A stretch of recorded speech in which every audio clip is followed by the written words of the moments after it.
Hello friends, Take 5 here again. Chuck Bailey with the Bass Channel, and we're talking about this absolutely hideous thing. It's the 1995 Gibson non-reverse Thunderbird. Epiphone, sorry, whatever. You know what I mean. Let's get into this.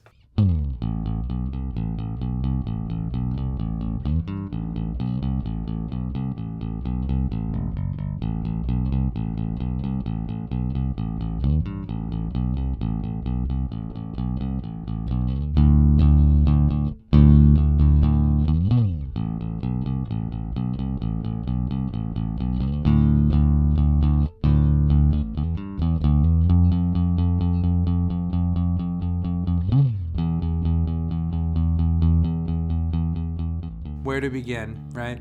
Everybody knows that the only Gibson I like is a dead Gibson. I'm kidding. I do like the Grabber, the G3, but I'm not a fan of Gibson. Actually, you know what? Let me change that. I was not a fan of Gibson until Chris and I started working together. And he changed my mind. That SG with flats on it sounds really cool because it's different. And then, of course, the Grabber.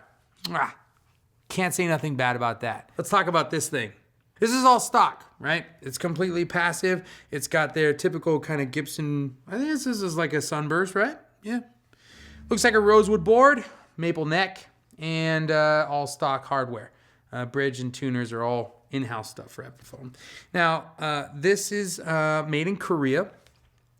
These models were, I think the majority of these Epiphones are made in Korea, and they might still be, I don't know. It sounds actually, all trash talking aside, it doesn't sound bad.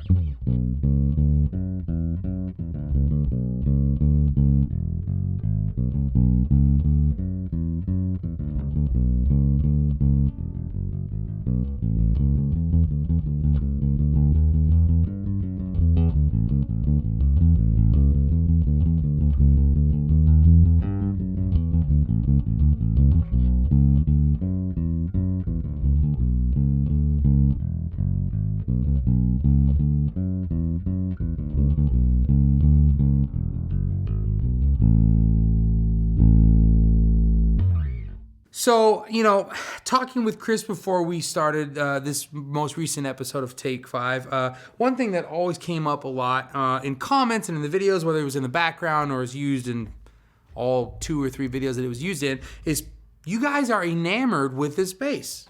Whether it's the shape or if you did catch one of the videos that was used for the tone, then that. But everybody was always dropping comments like, what is that? What is that bass? Who makes that bass?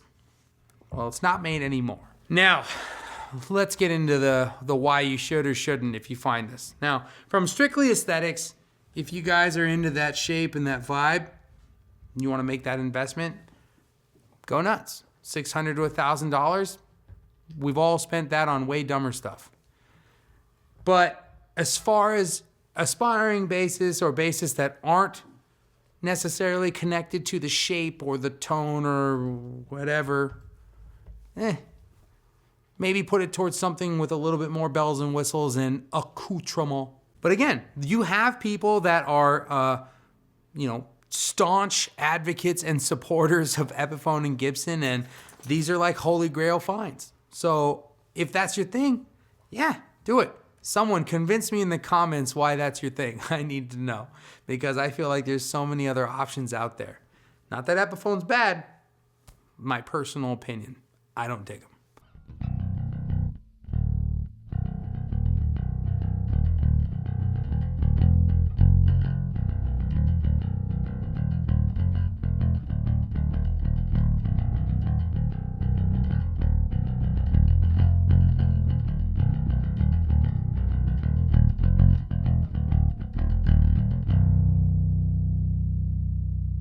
I think everybody's drawn to this shape because it is unique, right? And I will say this, that in truth, it does look really cool hanging on the wall with a bunch of other basses, and you're doing a demo or a video or something. I think that's its mojo there. It's a great conversation piece. But look at this thing. Dude, I hate this. Look at it on my lap. This is horrible. Like, can you imagine? This is so I have no words that I can say without teetering into an NC-17 territory that I want to describe at how ridiculously uncomfortable and non-ergonomic this bass looks and feels. If it doesn't look awkward to you, trust me, it feels awkward to me. I cannot stand me constantly having to balance this bass with my forearm and holding this up so it can stay level, right? This is like, oh, this is their contour. Yeah, that helps great. Look at that. Yeah, it's very balanced. Was that convincing? Balanced? Yeah, sure. Balanced like a drunk on a cruise ship.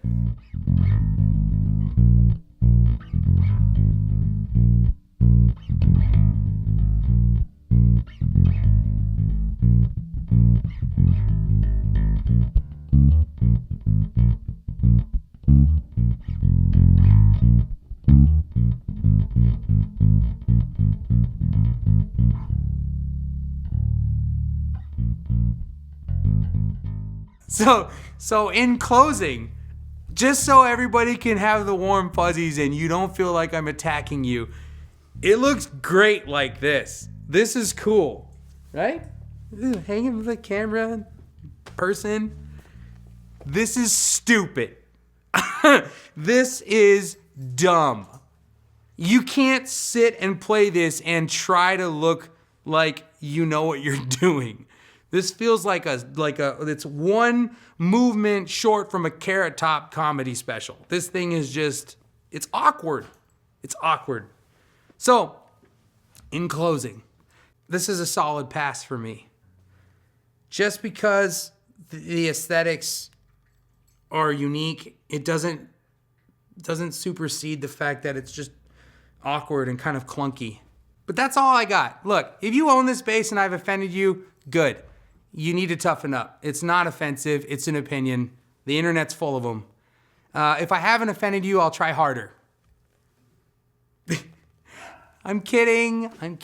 I'm really not. I do like you guys. Most of you guys. Some of you guys are mean. Most of you guys are cool. But we have so much more. We have so much more. So much more Take Fives coming. And keep an eye out for the short scale basses with Dave. And Chris is going to be doing a deep dive into all things overdrive. Deep dive overdrive. You heard it here first. It's probably not what it's going to be called, but I thought that was pretty cool as an extemporaneous name for a series. That's not my stomach. Those are dogs. See? Even they hate this bass. I got nothing. Avoid this. Put it in the fire. Warm yourselves.